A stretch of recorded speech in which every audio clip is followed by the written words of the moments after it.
আসসালামু আলাইকুম, স্বাগতম আরেকবার civil engineering all solutions YouTube চ্যানেলে। তো আজকে আমি আপনাদের আরেকটি খুব সুন্দর দোতলা বাড়ির ডিজাইন দেখাবো।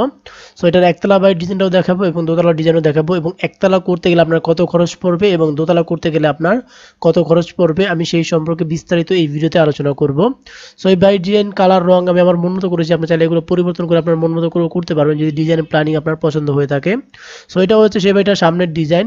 সো এটা হচ্ছে দোতলা। তো চলো আমরা এটা একতলা দেখি। দেখেন একতলা, এটা হচ্ছে এই বাড়িটার একতলার ডিজাইন। সো আপনি একতলা করেন বা দোতলা করেন, যাই করেন না কেন দেখতে কিন্তু সুন্দর লাগবে। সো বাড়ির ডিজাইনটা খুবই চমৎকার এবং খুবই সুন্দর। সো দেখেন এটা হচ্ছে সামনে একটা পোর্চ আছে, পোর্চটার জন্য আরো সুন্দর লাগবে, আপনি বিকেলে এখানে আড্ডা মারতে পারবেন। সো এই বাড়িটা তৈরি করতে গেলে আপনার কত খরচ পড়বে, এটা এবারে প্রথমে আমি এটা বাইরের ডিজাইন দেখাবো, তারপর এটা ভিতরের ডিজাইন দেখাবো, ভিতরে তারপর এটা ফ্লোর প্ল্যান, জায়গার মাপ, এবং একতলা করলে কত খরচ পড়বে এবং দোতলা করলে কত খরচ পড়বে, এই বিস্তারিত সবকিছু আমি এই ভিডিওতে ধাপে ধাপে আলোচনা করব। সো দেখেন এটা কালার কম্বিনেশন আমি আমার মন মতো করে করেছি, আপনার চাইলে পরিবর্তন করে আপনাদের মন মতো করে করতে পারবেন, কোনো সমস্যা নেই। সো দেখেন এটার বাইরের ডিজাইনটা আমি পিছনের ডিজাইনটা এবং এটা বাম পাশের এবং পিছনের ডিজাইন এবং ডান পাশের ডিজাইন, পিছনের ডিজাইনগুলো দেখিয়ে দিচ্ছি। তো যেদিক থেকে দেখেন না কেন বাড়িটা দেখতে কিন্তু খুব সুন্দর, এবং এভাবে করতে গেলে আপনি চাইলে এইভাবে করতে পারেন কম খরচের মধ্যে। সো আপনি যদি আমার চ্যানেলে নতুন হয়ে থাকেন তাহলে অবশ্যই চ্যানেলটি সাবস্ক্রাইব করে পাশের বেল আইকনটি বাজিয়ে দিবেন, তাহলে নতুন নতুন ভিডিও আপলোড দেওয়ার সাথে সাথে পেয়ে যাবেন। সো দেখেন অলরেডি আমি এটা বাইরের ডিজাইনটা শেষ করেছি। তো চলেন কথা বাড়াবো না, এখন আমি এটার ভিতরের ডিজাইনটা দেখাবো। তারপরে হচ্ছে এটার জায়গার মাপ, ফ্লোর প্ল্যান ধাপে ধাপে একবার সব কিছু দেখিয়ে দেবো। সো অলরেডি বাইরের ডিজাইনটা শেষ। তো চলেন এখন আমরা এটার ভিতরের ডিজাইনটা দেখবো, ভিতরে কীভাবে কী করেছি। চলেন এখন এটা আপনাদের খুলে দেখাবো। তো প্রথম উপর থেকে ছাদ খুলি, তারপর ভিতরে কি কি আছে দেখাই। তার আগে দেখেন এটা হচ্ছে সামনের পোর্চ। দেখেন এই পোর্চে কিন্তু আপনি চাইলে দুই পাশে চেয়ার সিস্টেম করতে পারেন, সেক্ষেত্রে উপর বা আলগা চেয়ার লাগিয়েও এখানে বসতে পারবেন। বিকেলে এখানে বসলে মনটা ভালো হয়ে যাবে, ফ্রেশ লাগবে, এখান থেকে পুরো বাইরের দৃশ্যটা দেখা যাবে। সো আমি উপর থেকে ছাদ খুলি, তারপর ভিতরে কি কি আছে দেখাই, তাহলে আপনাদের বুঝতে। তো দেখেন ছাদ খুলে বলছি, ছাদ খোলার পর দেখা এটা হচ্ছে প্রবেশ পথ, আমি এখান থেকে ঢুকবো, অর্থাৎ এখান দিয়ে আমরা হচ্ছে ঢোকার জায়গা, এবং দেখেন দুই পাশে কিন্তু বসার জায়গা আছে, সেটা প্রবেশ পথ। ঢোকার পর ভিতরে রয়েছে প্রথমে হচ্ছে ড্রয়িং রুম। সো এটা হচ্ছে ড্রয়িং রুম, এখানে মেহমান আসলে বসবে, আড্ডা দেবেন, আপনার বিকালে টিভি দেখতে পারবেন।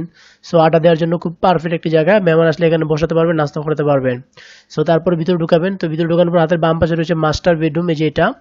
সো এটা হচ্ছে মাস্টার বেডরুম, অর্থাৎ মূল বেডরুম হিসেবে এটা ব্যবহার করা হবে, কেননা এর সাথে রয়েছে একটি অ্যাটাচ টয়লেট, এই টয়লেটটি অ্যাটাচ, এবং রয়েছে একটি অ্যাটাচ বারান্দা, এই বারান্দাটি। সো হচ্ছে মাস্টার বেডরুম, এবং এই পাশে রয়েছে একটি গেস্ট বেডরুম, অর্থাৎ মেহমানদের জন্য বেডরুম হিসেবে ব্যবহার করতে পারবেন। এই রুমের সাথে রয়েছে একটি অ্যাটাচ বারান্দা, এই যে বারান্দাগুলো, এই যে অ্যাটাচ বারান্দা, এবং এই পাশে রয়েছে একটি কমন বাথরুম, যে বাথরুমটা সবাই ব্যবহার করবে, প্লাস মেহমানরাও ব্যবহার করতে পারবে। এবং মাঝখানে হচ্ছে বড় সড়ো একটি ডাইনিং এরিয়া, এখানে খুব সুন্দর বড় সড়ো ডাইনিং এরিয়া বানাতে পারবেন। এবং এই পাশে রয়েছে নামাজের রুম, এই দেখেন প্রেয়ার রুম, এখানে নামাজ পড়বেন, নামাজের জন্য এখানে সুন্দর ব্যবস্থা করা হয়েছে। সো এই পাশে রয়েছে আপনার রান্নাঘর, কিচেন। সেখানে হচ্ছে রান্নাঘরটি এখানে রাখা হয়েছে, দেখেন খুব সুন্দর, রান্নাঘরের ভিতরে তাক দেওয়া আছে, এবং নিচে চুলা, বেসিং, সিং দেওয়া আছে, এবং এই পাশে হচ্ছে আরেকটি বেড, টয়লেট, এটা হচ্ছে এই রুমের সাথে অ্যাটাচ, অর্থাৎ এই রুমের সাথে একটি অ্যাটাচ টয়লেট হচ্ছে এটা। এবং এই পাশে রয়েছে আরেকটি রুম, এবং এটা হচ্ছে সিঁড়ি, এই সিঁড়ি দিয়ে আপনি ছাদে উঠবেন বা দোতলায় উঠবেন। সো এই হচ্ছে এটা টোটাল 3D ফ্লোর প্ল্যানটি। আমি যদি একসাথে দেখাই আপনারা বুঝতে পারবেন। 1 2 3 4, চারটা বেডরুম রয়েছে, 3টা টয়লেট, 2টা অ্যাটাচ টয়লেট, এটি কমন টয়লেট, কমন টয়লেট একটু বড়, রয়েছে রান্নাঘর, রয়েছে আপনার নামাজের রুম, রয়েছে 2টা বারান্দা, সামনে ড্রয়িং, ডাইনিং, এবং হচ্ছে দোতলা ওঠার সিঁড়ি। সো এই হচ্ছে এটার গ্রাউন্ড ফ্লোর প্ল্যানটি। তো আমি আপনার উপর ফ্লোর প্ল্যানটিও দেখাই দিই। সো চলেন এখন আমরা এটা 2D ফ্লোর প্ল্যান দিয়ে দেখবো, এবং দোতলার প্ল্যানটা আমি 2D ফ্লোর প্ল্যান আপনাদের বুঝিয়ে দেবো কিভাবে করা হয়েছে। তো দেখেন আমার কাছে 2টা 2D ফ্লোর প্ল্যান আছে, আমি আপনাদের এক এক করে সুন্দর করে বুঝিয়ে দেবো। সো দেখেন এটা হচ্ছে প্রবেশ পথ, এখানে সিঁড়ি দিয়ে ঢুকবেন, এখানে সিঁড়ি 10 ইঞ্চি করে রাখা হয়েছে। ঢোকার পর প্রথমে রয়েছে ড্রয়িং রুম, এপাশে রয়েছে মাস্টার বেডরুম 1, টয়লেট 1, বেরান্দা 1, এপাশে রয়েছে গেস্ট বেডরুম 2, বারান্দা 2, এবং কমন টয়লেট 2, এপাশে রয়েছে কিচেন, রান্নাঘর, এপাশে রয়েছে পেয়ার রুম, নামাজের রুম, এবং এপাশে রয়েছে চিলড্রেন বেডরুম, এবং এপাশে রয়েছে বেডরুম 3, এপাশে রয়েছে বেডরুম 2। সো এপাশে দেখেন রুমগুলোর মাপগুলো কি আছে। তো ওখানে ড্রয়িং রুম আছে 11 ফিট বাই 12 ফিট, এবং মাস্টার বেডরুম রয়েছে আপনার 12 ফিট 2 ইঞ্চি বাই 12 ফিট, এবং গেস্ট বেডরুম রয়েছে 11 ফিট 2 ইঞ্চি বাই 12 ফিট, অর্থাৎ বড় সড়ো একটি রুম। রয়েছে বারান্দা 9 ফিট 11 ইঞ্চি বাই 3 ফিট, এটাও 9 ফিট 11 ইঞ্চি বাই 3 ফিট, এবং রয়েছে আপনার টয়লেট 1 7 ফিট বাই 4 ফিট, এবং টয়লেট 2 এটা হচ্ছে আপনার 7 ফিট বাই 6 ফিট, যেহেতু কমন টয়লেট বড় রাখা হয়েছে। এবারে রয়েছে কিচেন, রান্নাঘর, এটা আছে 7 ফিট বাই 7 ফিট, এবং পেয়ার রুম, নামাজের রুম আছে 7 ফিট বাই 9 ফিট, 8 ফিট 11 ইঞ্চি, অর্থাৎ 1 ইঞ্চি কম বাই 9 ফিট। রয়েছে বেডরুম 3, এটা আছে 12 ফিট 8 ইঞ্চি বাই 11 ফিট, রয়েছে বেডরুম 4, এটাও 12 ফিট 8 ইঞ্চি বাই 11 ফিট, এবং হচ্ছে টয়লেট 3, এটা হচ্ছে 7 ফিট বাই 3 ফিট 6 ইঞ্চি। এটা এই রুমের সাথে চিলড্রেন বেডরুম থেকে ছোট টয়লেট। সো এটা হচ্ছে সিঁড়ি, এটা হচ্ছে এই সিঁড়ির উপরটার সিঁড়ি। সো দেখেন এটার দৈর্ঘ্য আছে কত, দেখেন দৈর্ঘ্য আছে এদিকে আছে 35 ফিট, এখান থেকে এই পর্যন্ত আছে 35 ফিট, এবং এদিকে আছে 40 ফিট আছে, এখান থেকে এই পর্যন্ত আছে 40 ফিট, এবং বারান্দা সহ আছে 43 ফিট 5 ইঞ্চি। অর্থাৎ বারান্দা সহ এখানে আরো 43 ফিট 5 ইঞ্চি 3.5 ফিট বেড়ে গেছে। সো এটা জায়গার পরিমাণ দেখেন 35 ফিট বাই 43 ফিট 5 ইঞ্চি, তো এটা জায়গার পরিমাণ আছে 1514 স্কোয়ার ফিট। তো যেটা শতাংশ করলে হয় 3.84 শতাংশ, অর্থাৎ প্রায় 3.5 শতাংশের মতো জায়গা আছে, এবং কাটা করলে হয় 2.10 কাটা, অর্থাৎ মাত্র 2 কাটা জায়গা হলে কিন্তু আপনি এই বাড়িটা সুন্দর মতো করতে পারবেন। আমি আবারও বলছি 3.5 শতাংশ জায়গা হলে এই বাড়িটা করতে পারবেন, এবং 2 কাটা জায়গা থাকলেও আপনি এই বাড়িটা করতে পারবেন। সো দেখেন এবার এটা উপরে যে কি হবে, উপরে যে আপনি যখন এটা উপরে উঠবেন সেক্ষেত্রে এখানে এটাকে লিভিং রুম ড্রয়িং রুম হিসেবে ব্যবহার করতে পারবেন, চাইলে এটা বেডরুমও ব্যবহার করতে পারবেন। এবং এখানে হবে যে এখানে কিচেন রুম আছে, চাইলে কিচেন রুম রাখতে পারেন বা অন্য কোনো রুম রাখতে পারেন। এবং আপনি চাইলে কিন্তু নিচতলা এখান থেকে একটি সিঁড়ি সিঁড়ি নিচে একটি দরজা বের করতে পারেন। এই যে আমি দেখাচ্ছি ফ্লোর প্ল্যানে, আপনি যে সিঁড়ি যেখানে আছে এখানে সিঁড়ি নিচে দেখেন দরজা রাখার জন্য জায়গা রেখেছে, আপনি চাইলে এখান থেকে একটি দরজা রাখতে পারেন পিস দিয়ে।